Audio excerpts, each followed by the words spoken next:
আমি লাইফের এই স্টেজে এসে একটা জিনিস খুব ভালো করে রিয়েলাইজ করেছি যে আমরা কখনোই অন্য মানুষের কষ্ট থেকে দুঃখ থেকে শিক্ষা নিই না।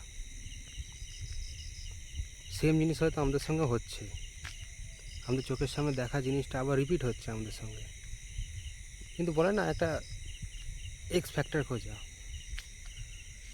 মানে যদি কোনো জিনিস আমরা মন থেকে চাই কিন্তু সেটা আমাদের ফেভারে যাচ্ছে না, তখন কী করে আমাদের মাইন্ড কিছু পজিটিভ জিনিস খোঁজে আমাদের ফেভারে নিয়ে যাওয়ার জন্য কিংবা পজিটিভলি থাকার জন্য।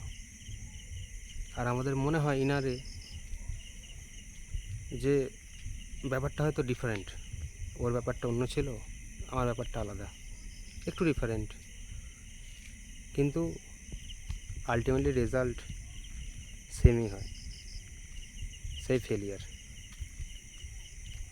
সবথেকে মজার বিষয় হলো তুমি এটা মনে করো না যে এটা তোমার সঙ্গে একবার হলে তুমি শিক্ষা নিয়ে নেবে, অ্যাটলিস্ট আমি নিইনি। এটা আমার সঙ্গে বারবার হতে আমি রিয়েলাইজ করেছি যে হ্যাঁ, সেম জিনিস রিপিটেডলি, সেম জিনিস করছি রিপিটেডলি, রেজাল্ট সেমই হচ্ছে। তারপর গিয়ে হয়তো মাইন্ডে সেই জিনিসটা রয়ে গেছে। এটা একটু শেয়ার করার ছিল।